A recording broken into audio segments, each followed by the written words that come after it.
Hey, this is Kaniki with Chick with Opinions. Just wanted to wage in on the decision of the NFL to pretty much make the football players stand during the national anthem. Wanted to put things in perspective for you, just in case you weren't aware. The Star Spangled Banner was written in 1814 at the end of the War of 1812. And the War of 1812 was pretty much a war between Britain and France. And the United States kind of got pulled into it because we were trying to remain neutral and still trading with France, and Britain pretty much didn't like that and tried to impede on our trade. And so they went so far as to board our ships and try to find British deserters and make them serve in the British Navy. Well, the thing about that is the United States was like, no, you can't do that.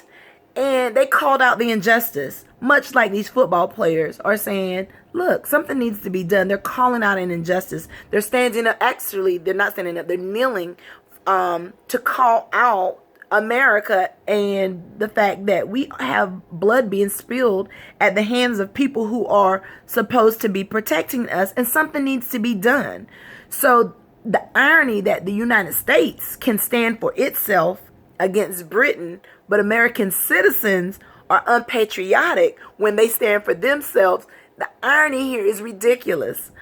And we have to also understand that at that time in 1814, black people were still slaves. The Emancipation Proclamation wasn't issued until about 50 years later. So we were still enslaved. So the national anthem may not mean to some people what it means to others. And we have to respect that. And as an American, I stand for the national anthem. However, I respect the fact that my brothers, my sisters have the right not to do so. That's what's so wonderful about this country, is that we can see an injustice and call it out, even if it's our political officials, even if it's our police officers, even if it's the president of the United States. We have the right to do that.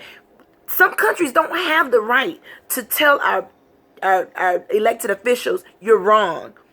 And so I want people to take a moment to appreciate that fact and to respect the fact that there are people going to have differences, and respect those differences, and respect the fact that you may not agree with it, but you have to agree with the process to get there, because otherwise we'd be in a dictatorship.